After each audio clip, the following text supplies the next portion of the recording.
It was already late when I found myself driving through the narrow forest road.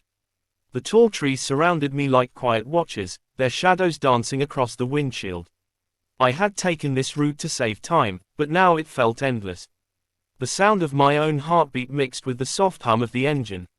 Then, without warning, the car jerked and stopped. The headlights flickered, and silence filled the air. I tried again, but the engine refused to start. My phone showed no signal, only that small, empty symbol of isolation. For a moment, I just sat there, unsure whether to cry or laugh at my bad luck. I stepped out and looked around. The forest smelled of rain and soil. Mist hung in the air, and somewhere in the distance, a bird called out. I tried to calm myself, reminding my heart that fear never solves anything. Still, I felt the loneliness pressing closer with every second. Just then, headlights appeared through the fog. A dark Jeep rolled to a stop beside my car. The man who stepped out was tall, calm, and kind-looking. His skin glowed warm against the cool air, and his voice carried a gentleness that immediately eased my nerves. He asked if I needed help. I nodded, still unsure if I should trust a stranger in the middle of nowhere, but something about his eyes felt honest. He looked at the car, checked a few things, and said softly that maybe the battery had given up. While he worked, I stood there watching him, feeling strangely safe.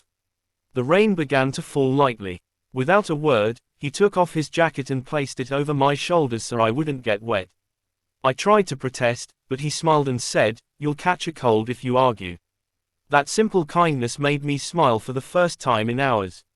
I realized I had been holding so much inside: fear, exhaustion, and memories of people who once promised to stay but left when I needed them most.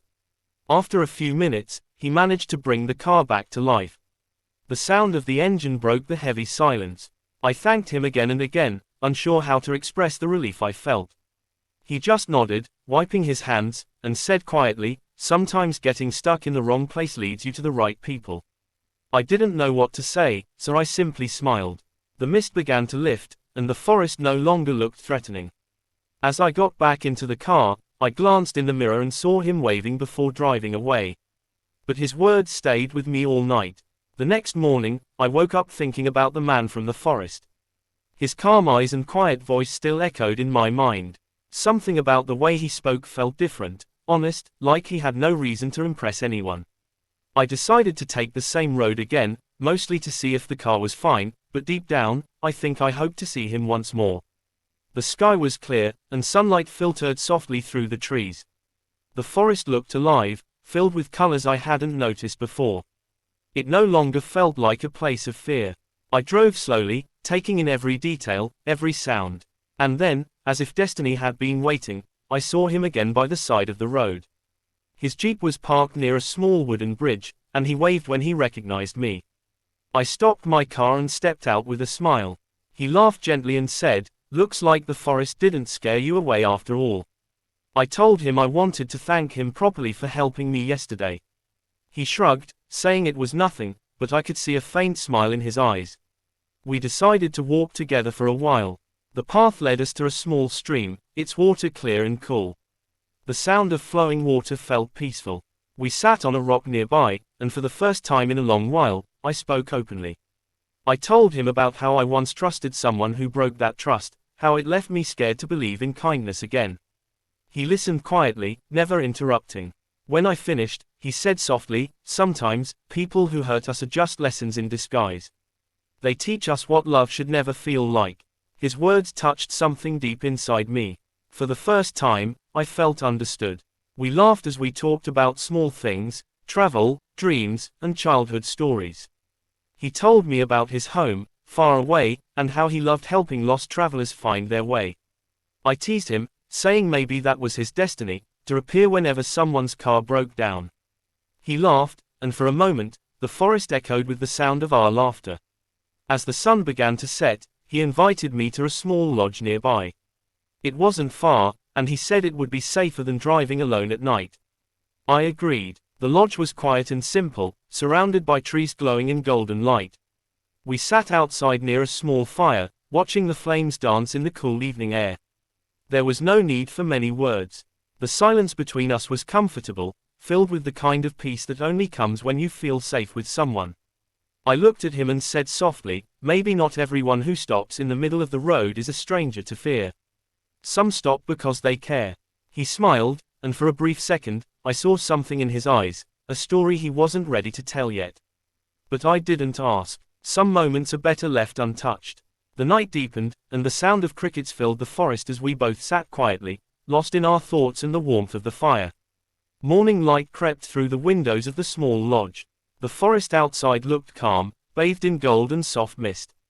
I stepped out and saw him standing beside his jeep, watching the road ahead as if lost in thought. He smiled when he saw me and asked if I had slept well. I nodded. There was something comforting about his presence, something that made me forget the fear I once felt in this place. After breakfast, we decided to leave together. The road ahead was long but beautiful, wrapped in green shadows and light. For a while, we didn't speak. The sound of the engine and the rustling leaves were enough. It felt like one of those rare silences that don't need to be broken. But after some time, his voice broke the quiet. You know, he said slowly, trust is a strange thing. It takes years to build, but only a second to lose. His words carried a heaviness that made me turn toward him. He wasn't looking at me, his eyes were fixed on the road. I asked what he meant, but he didn't answer right away. Instead, he stopped the car in the middle of the road. The same forest surrounded us, the same stillness, the same chill in the air. My heartbeat quickened without knowing why. He turned to me and said quietly, there's something I need to tell you. He took a deep breath before continuing. The person who once hurt you. I knew him. The words hung in the air like thunder that never struck. I felt my chest tighten. For a moment, I couldn't speak. He went on, his tone calm but full of regret. He was someone I once called a friend. I didn't know what he had done until much later. When I heard your name, I wanted to understand the truth. That's why I was here. I couldn't believe what I was hearing. Every image from yesterday, his kindness, his laughter, his care, flashed in my mind, now tangled with confusion. So you came to find me? I asked softly. He nodded. Not to hurt you, he said quickly. I just needed to know who you really were. I wanted to hear your side, not his. The silence that followed felt heavy. I looked outside, trying to steady my thoughts. Part of me felt betrayed again, but another part of me saw the honesty in his eyes. He hadn't come to take anything from me, he had come to return something I had lost, the truth. Finally, he said, I'm sorry. I should have told you earlier. But now you know, maybe it's time to let go of the past. His words lingered like the last notes of a sad song. Then, without waiting for my reply, he stepped out of the car and looked toward the trees. I watched him for a long time, unable to move. The wind rustled through the leaves, and I realized I wasn't angry anymore. Shocked, yes. Hurt, maybe. But beneath it all, there was understanding. He had stopped the car not to leave me, but to give me a truth that could set me free. When he turned back and gave a small nod before walking into the forest, I didn't stop him. Some stories, I realized, don't end with promises. They end with peace. I sat quietly in the car long after he disappeared into the forest. The trees stood still around me, whispering softly in the wind. Everything that had just happened replayed in my mind, the drive, his kindness, the truth, and that final moment when he walked away. My hands rested on the steering wheel, but I didn't start the engine. I simply stared ahead, listening to the sound of the leaves brushing against one another. There was no anger left in me, only a strange calmness. I thought about how life brings people into our path for reasons we don't always understand. Some stay long enough to heal us, others only long enough to show us the truth. He was both. When I finally started the car, the forest road seemed different. The same place that once felt dark and endless now looked alive. Sunlight slipped through the branches, birds called from hidden corners, and the road ahead stretched out like a new beginning. I took a deep breath and began to drive slowly, feeling lighter with every turn of the wheels. As I drove, his words came back to me again and again. Sometimes getting stuck in the wrong place leads you to the right people. Maybe he was right. Maybe being lost that night wasn't an accident. Maybe it was the universe's way of reminding me that even pain can lead to clarity. I smiled faintly as the wind touched my face through the open window. The air smelled of rain and new beginnings. The weight I had carried for so long seemed to fade with every passing mile. I wasn't the same person who had broken down in fear and loneliness.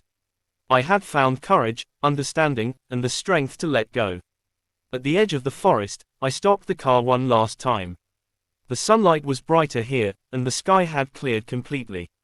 For a moment, I imagined him still walking somewhere among the trees, maybe finding his own peace too. I whispered softly, "Thank you," though I knew he would never hear it. Then, with a quiet heart, I drove away. The forest faded in the rearview mirror, but its lessons stayed with me. Sometimes, the people who enter our lives for a brief moment leave the deepest marks. They teach us that trust, even when broken, can be rebuilt, that endings don't always mean loss, and that forgiveness isn't for others, it's for ourselves. As the road opened wide before me, I realized I wasn't lost anymore. I had found something far more precious than love or answers. I had found peace.